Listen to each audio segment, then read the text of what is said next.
छठी कक्षा के चौथा अध्याय मानचित्र। हम लोग 3 अध्याय पढ़ चुके हैं। उसका वीडियो पीछे आप प्लेलिस्ट में जाके देख सकते हैं। पिछले अध्याय में ग्लोब के महत्व के बारे में पढ़ चुके हैं।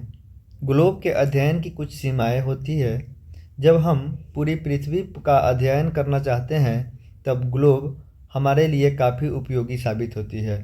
लेकिन जब हम पृथ्वी के केवल एक भाग जैसे अपने देश, अपने राज्य, जिला एवं शहरों एवं गांवों के बारे में अध्ययन करना चाहते हैं तो यह हमारे लिए उतना उपयोगी साबित नहीं होता है। ऑब्वियसली सी बात है कि आप भी समझ सकते हैं कि अगर हमको अपना ज़िला देखना है तो ग्लोब में पूरी चीज़ नहीं देख सकते हैं। ऐसी स्थिति में हम मानचित्र का उपयोग करते हैं। मानचित्र पृथ्वी की सतह या इसके एक भाग का पैमाना के माध्यम से चपटी सतह पर खींची जाती है। जैसे मैप आप लोग देखे होंगे, प्लेन होता है। चपटी कहने का सेंस है कि दीवार में चिपका के भी रखा जाता है, टांग के भी रखा जाता है। इससे समझ सकते हैं। अपने स्कूल के ऑफिस में भी देख सकते हैं बच्चे। लेकिन एक गोलाकार सतह को पूरी तरीके से चपटा करना असंभव है। मानचित्र हमारी विभिन्न ज़रूरतों के लिए आवश्यक है। कुछ मानचित्र एक छोटे से क्षेत्र को एवं कुछ तथ्यों को दर्शाता है। मैंने कहने का सेंस है कि कुछ मानचित्र जो होता है, जो सड़क वाली मानचित्र होगी, उसमें सड़क खाली दिखाई देगी। मैंने स्पेसिफिक चीज़ के लिए अगर कोई मैप है तो उसी चीज़ को दर्शाता। जैसे घर का ड्राइंग होता है तो उसमें घर का नक्शा ही सिर्फ देखने को मिलेगा। मानचित्र हमारी विभिन्न ज़रूरतों के लिए आवश्यक है। कुछ मानचित्र एक छोटे से क्षेत्र में एवं कुछ तथ्यों को दर्शाता है। दूसरे मानचित्र में एक बड़ी किताब की तरह तथ्य हो सकते हैं। जब बहुत से मानचित्र को एक साथ रख दिया जाता है तब एक एटलस बन जाता है। एटलस विभिन्न प्रकारों तथा अलग अलग पैमाने से खींची गई मापों पर आधारित होती है। मानचित्रों से एक ग्लोब की अपेक्षा हमें ज़्यादा जानकारी प्राप्त होती है। मानचित्रों से क्या होता है, ग्लोब पे जितने जानकारी होता है उससे ज़्यादा जानकारी हमको मानचित्रों से मिलती है। मानचित्र विभिन्न प्रकार के होते हैं जिसमें कुछ नीचे वर्णित है। अब मानचित्र किस तरीके का है, एक और छोटा सा चीज़ है, आओ कुछ करके सीखे। एक रबर की पुरानी गेंद ले और उस पर कोई रेखा चित्र बनाए। आप उस पर उत्तर एवं दक्षिणी ध्रुव को भी चिन्हित कर सकते हैं। अब चाकू से इस गेंद को काटें तथा उसे चपटा करने की कोशिश करें। देखेंगे कि किस प्रकार रेखा चित्र का रूप बिगड़ जाता है। जैसे हम किसी बॉल को ले और बॉल पे उत्तरी ध्रुव दक्षिणी ध्रुव बना के उस पर रेखा चित्र कुछ खींचे और फिर उसको काट दे और उसको जब पलटने की कोशिश करें, सीधा करने की कोशिश करेंगे तो ये रेखा हम लोग को क्या होगा, बिगड़ जाएगा। वही बात यहाँ करके बताया जा रहा है कि ग्लोब पे वही स्थिति होगी। मानचित्र कितने प्रकार का होता है ये हम लोग जानेंगे। भौतिक मानचित्र एवं राजनीतिक मानचित्र। अब पढ़ेंगे हम लोग भौतिक मानचित्र। पृथ्वी की आकृति जैसे इसको फिजिकल मैप, जैसे पर्वत, पठार, मैदान, नदियाँ, महासागर इत्यादि को दर्शाने वाले मानचित्र को भौतिक या उच्चावच मानचित्र कहते हैं। भौतिक मानचित्र फिजिकल मैप को ही उच्चावच मैप कहते हैं। राजनीतिक मानचित्र राज्यों, नगरों, शहरों, गांवों और विश्व के विभिन्न देशों एवं राज्यों तथा उसकी सीमाओं को दर्शाने वाले मानचित्र को पॉलिटिकल मैप यानी राजनीतिक मानचित्र कहा जाता है। थीमैटिक मानचित्र। कुछ मानचित्र विशेष, ये कितने प्रकार के मानचित्र होते हैं वही हम लोग पढ़ रहे हैं। एक पॉलिटिकल हो गया, एक फिजिकल हो गया और ये हम लोग पढ़ रहे हैं थीमैटिक मानचित्र। कुछ मानचित्र विशेष जानकारियाँ प्रदान करते हैं जैसे सड़क मानचित्र, वर्षा मानचित्र, वन, उद्योग आदि के विवरण दर्शाने वाले मानचित्र। इस प्रकार के मानचित्र को थीमैटिक माने विशेष सूचना के लिए, किसी विशेष सूचना के लिए जो मैप होते हैं उसको क्या कहते हैं, थीमैटिक मानचित्र। जैसे सड़क, वन, वर्षा, ये वाले मैप जो होते हैं उसको क्या कहते हैं, थीमैटिक मानचित्र कहते हैं। इन मानचित्रों में दी गई सूचना के आधार पर उसका उचित नामकरण किया जाता है। मानचित्र के 3 घटक होते हैं। एक क्या, दूरी, दिशा और प्रतीक। दूरी कितना है, किस दिशा में है और किस प्रतीक से उसको सूचित किया जा रहा है वो चीज़ होती है। सबसे पहले पढ़ेंगे दूरी। मानचित्र का आरेखन होता है जो कि पूरे विश्व या उसके एक भाग को छोटा कर कागज़ के एक पन्ने पर दर्शाया जाता है। मैंने समझिए कि अगर आपको मानचित्र बनाना हो तो अगर यहाँ से अगर दिल्ली से महाराष्ट्र जाना है तो इसकी इतनी लंबी लाइन तो खींच नहीं सकते हैं, लेकिन छोटी लाइन को उसके माने कितना दूरी उसको कम करके दर्शाया जाता है।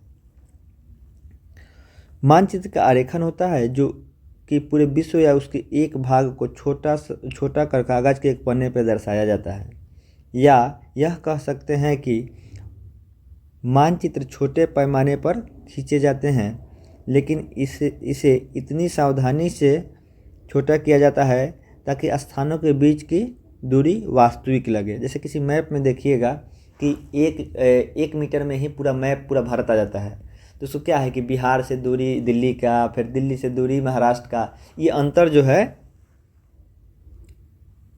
वास्तविक दूरी के समान ही होते हैं। माने अनुभव आपको होगा कि जितना दूरी 1000 किलोमीटर जितना मैप पे इधर दिखेगा उतना ही महाराष्ट्र की तरफ भी दिखेगा, ताकि इसके स्थानों के बीच की दूरी वास्तविक रहे। यह तभी संभव हो सकता है जब कागज पर एक छोटी दूरी स्थल की बड़ी दूरी में व्यक्त करती हो। इसलिए इस उद्देश्य के लिए एक पैमाना चुना जाता है, एक मानक पैमाना चुना जाता है। पैमाना स्थल पर वास्तविक दूरी तथा मानचित्र पर दिखाई गई दूरी के बीच का अनुपात होता है। जो पैमाना होता है क्या होता है? स्थल पर जो वास्तविक दूरी है और मानचित्र पर दिखाई गई दूरी के बीच के अनुपात होता है। उदाहरण के लिए आपके विद्यालय एवं आपके घर के बीच की दूरी 10 किलोमीटर है। समझने के लिए बताया जा रहा है कि आपके विद्यालय और घर के बीच की दूरी कितना है? 10 किलोमीटर, जिसे मानचित्र पर 2 सेंटीमीटर की दूरी में व्यक्त किया जाता है। अब 10 किलोमीटर को क्या मान दिया है कि मैप में 2 ही सेंटीमीटर है, तो अब कहीं हमको 2 सेंटीमीटर दिखेगा तो क्या मानेंगे उसको?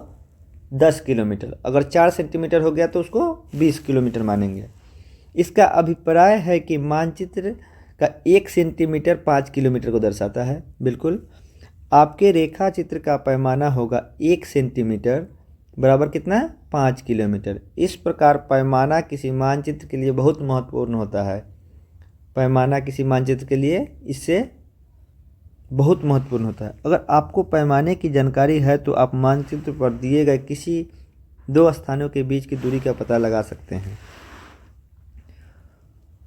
जब बड़े क्षेत्रफल वाले भाग जैसे महाद्वीप या देशों को कागज पर दिखाना होता है तब हम लोग छोटे पैमाने का उपयोग करते हैं। उदाहरण के लिए 5 सेंटीमीटर मानचित्र पर 5 सेंटीमीटर स्थल पर 500 किलोमीटर के दर्शाता है। इसको छोटे पैमाने वाला मानचित्र कहते हैं। अब क्या हो गया? दूरी जब बढ़ेगा तो उसी सेंटीमीटर में उसको दर्शाना है। इसको क्या कहेंगे? छोटे पैमाने वाला मानचित्र। ये पैमाना क्या हुआ? 5 सेंटीमीटर। ओरिजिनल दूरी कितना हुआ? 500 किलोमीटर। जब एक छोटे क्षेत्रफल वाले भाग को जैसे आपके गांव या शहर को कागज़ पर दिखाना होता है तब हम बड़े पैमाने का उपयोग करते हैं। बड़े पैमाने मतलब जैसे कि जैसा स्थल पर 500 मीटर की दूरी को मानचित्र को 5 सेंटीमीटर पर दर्शाया जाता है। इस प्रकार के मानचित्रों को बड़े पैमाने वाला मानचित्र कहते हैं। बड़े पैमाने वाला मानचित्र छोटे पैमाने वाले मानचित्र की अपेक्षा अधिक जानकारी प्राप्त करता है। बड़े पैमाने वाले मानचित्र छोटे पैमाने वाले मानचित्र की अपेक्षा अधिक जानकारी प्रदान करती है।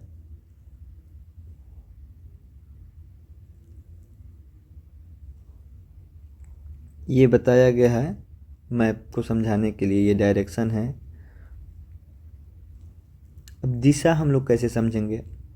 अधिकतर मानचित्र के ऊपर दाहिनी तरफ तीर का निशान बना होता है, जिसके ऊपर उत्तर अक्षांश लिखा होता है। यह तीर का निशान उत्तर दिशा को दर्शाता है और उत्तर रेखा कहा जाता है। जब आप उत्तर के बारे में किसी भी मैप ग्लोब पे हमेशा ऊपर वाली जो तीर होगी वो क्या दर्शाएगी? उत्तर दिशा की ओर, नीचे वाली दक्षिण, और इस साइड पश्चिम और इस साइड पूरब। जब आप उत्तर के बारे में जानते हैं तब आप दूसरी दिशाओं जैसे पूर्व, पश्चिम तथा अन्य दिशाओं के बारे में पता लगा सकते हैं। चित्र 4.2 में 4 प्रमुख दिशाओं उत्तर, दक्षिण, पूर्व और पश्चिम को दिखाया गया है। वे प्रधान दिग्बिंदु कहते हैं। बीच की चारों दिशाएं उत्तर पूर्व, ये डायरेक्शन, ये उत्तर पूर्व, ये हो गया दक्षिण पूर्व, इसी तरीके से दक्षिण पश्चिम और उत्तर पश्चिम। ये कोण वाला को हम लोग क्या नाम देंगे ये समझ रहे हैं। इन बीच वाली दिशाओं की मदद से आप किसी भी स्थान की सही स्थिति का पता लगाया जा सकता है। चित्र 4.1 में निम्नलिखित दिशाओं का पता लगाइए और विकास के घर से सामुदायिक केंद्र और खेल के मैदान की दिशा और दुकानों से विद्यालय की दिशा को बताना है इस फोटो में, जो आप लोग आसानी से बता सकते हैं। हम दिक्सूचक की सहायता से किसी भी स्थान का दिशा का पता लगा सकते हैं। यह एक यंत्र है जिसकी सहायता से मुख्य दिशाओं का पता लगाया जाता है। यह चुंबकीय सुई की दिशा हमेशा उत्तर दक्षिण की दिशा में, चुंबकीय सुई जो होता है उसका दिशा हमेशा इस डायरेक्शन में होता है, उत्तर और दक्षिण में। प्रतीक किसी भी मानचित्र के तीसरे प्रमुख घटक है। किसी भी मानचित्र पर वास्तविक आकार एवं प्रकार के विभिन्न आकृति होते हैं, जैसे भवनों, सड़क, पुल, वृक्ष, रेल। आप लोग सड़क पर चलते समय देखते होंगे विभिन्न तरीके की आकृति बनी होती है हॉस्पिटल का, जिससे हमको पता चल जाता है कि पास में हॉस्पिटल है। कुएं को दिखाना संभव नहीं होता, इसलिए वे निश्चित अक्षरों एवं छायांकों और रंगों एवं चित्रों एवं रेखाओं को उपयोग से दर्शाते हैं। ऐसा प्रतीक कम स्थान में अधिक जानकारी प्राप्त करते हैं। इन प्रतीकों के इस्तेमाल द्वारा मानचित्र को आसानी से खींचा जा सकता है तथा इसका अध्ययन करना आसान होता है। अगर आप एक क्षेत्र की भाषा को नहीं जानते तथा आप किसी से दिशाओं के बारे में नहीं पूछ सकते, तो आप इन चिन्हों की सहायता से बातों को समझ सकते हैं। जैसे यहाँ पे कुछ दिया गया है, इससे आप प्रतीकों से पहचान सकते हैं। जैसे कहीं गए, वहाँ पे आपको भाषा नहीं पता है, चाहे वहाँ की किसी से बात नहीं कर सकते हैं, तो वो जो दिशा सूचक जो दिया हुआ रहता है उसको देख के आप समझ सकते हैं कि क्या चीज़ है ये। मानचित्र की जानकारी प्राप्त कर सकते हैं। मानचित्रों की एक विश्वव्यापी भाषा होती है जिसे आप आसानी से समझ सकते हैं। इन प्रतीकों का उपयोग के संबंध में एक अंतर्राष्ट्रीय सहमति है। ये रूढ़ प्रतीक कहते हैं। रूढ़ प्रतीक मतलब जो इंटरनेशनल सहमति बनी है कि ये प्रतीकों को सभी जगह एक्सेप्ट किया जाएगा। रूढ़ प्रतीक चित्र 3.3 में दर्शाया गया है, यहाँ देख सकते हैं ये प्रतीक है। विभिन्न रंगों का उपयोग भी इसके उद्देश्य से किया जाता है। उदाहरण के लिए सामान्यतः नीले रंग का इस्तेमाल जलाशय, भूरा रंग पर्वत के लिए, नीला रंग किसके लिए, जलाशय के लिए, जल वाले भाग के लिए, भूरा रंग पर्वत के लिए, पीला रंग पठारों के लिए और हरा रंग मैदान को दर्शाने के लिए किया जाता है। अब हम लोग रेखा चित्र देखेंगे। रेखा चित्र एक आरेखन है जो पैमाने पर आधारित न होकर याददाश्त और स्थानीय प्रक्षेपण पर आधारित है। कभी कभी किसी क्षेत्र के एक कच्चे आरेखन की आवश्यकता वहाँ के एक स्थान से दूसरे स्थान के सापेक्ष दिखाने के लिए होता है। मान लीजिए कि आप मित्र के घर जाना चाहते हैं, लेकिन आपको रास्ते की जानकारी नहीं है। आपका मित्र अपने घर के रास्ते को बताने के लिए एक कच्चा आरेखन बनाता है। इस प्रकार कच्चा आरेखन को बिना पैमाने की सहायता से खींचा जाता है और इसे रेखा चित्र मानचित्र कहते हैं। जैसे अभी हम लोग को अपने घर से स्कूल जाना है, तो आपके घर में मामा का लड़का आए हुए हैं, उसको स्कूल नहीं देखा हुआ है, तो एक आपको जाना नहीं है तो बोलना कि तुम जाओ स्कूल से कुछ लेके आना है। तो जैसे ये आपका घर हुआ, ये स्कूल हुआ, ये रास्ता जा रहा है, बोलिए कि इस रास्ते से जाना है, फिर यहाँ से घूम जाना है, फिर ऐसे घूमना है, फिर यहाँ से लेफ्ट लेके राइट लेके स्कूल पहुँच जाना है। तो इसी को इस तरीके से समझ, ये है रेखाचित्र मानचित्र। इसमें क्या होता है कि पैमाना जो होता है नहीं होता है कि 3 मीटर चलना है, 2 मीटर घूमना है, ऐसा नहीं है। एक एक्यूरेट पैमाना नहीं होता है, इसका अंदाज़ा से रेखाचित्र से समझाया जाता है। खाका समझेंगे। एक छोटे से क्षेत्र पर बड़ा पैमाना खींचा गया रेखाचित्र खाका कहलाता है। एक बड़े पैमाने वाले मानचित्र से हमें बहुत सी जानकारियाँ प्राप्त होती है, लेकिन कुछ ऐसी चीज़ें होती है जिसे हम कभी कभी जानना चाहते हैं। जैसे किसी कमरे की लंबाई जिसे मानचित्र में नहीं दिखाया जा सकता है, तो घर का जैसे नक्शा हुआ कि 10x10 का ये रूम होगा, ये होगा बेडरूम आपका, ये किचन होगा 5x7 का। इस तरीके से जो समझाया जाता है उसको क्या खाका कहते हैं। उस समय हम लोग बड़े पैमाने वाले रेखाचित्र खींच सकते हैं जिसे खाका कहते हैं। बड़े पैमाने रेखाचित्र इसको क्या कहेंगे, खाका। खाका समझ सकते हैं। ये हम लोग का चैप्टर हुआ समाप्त। मिलते हैं अगले पार्ट में।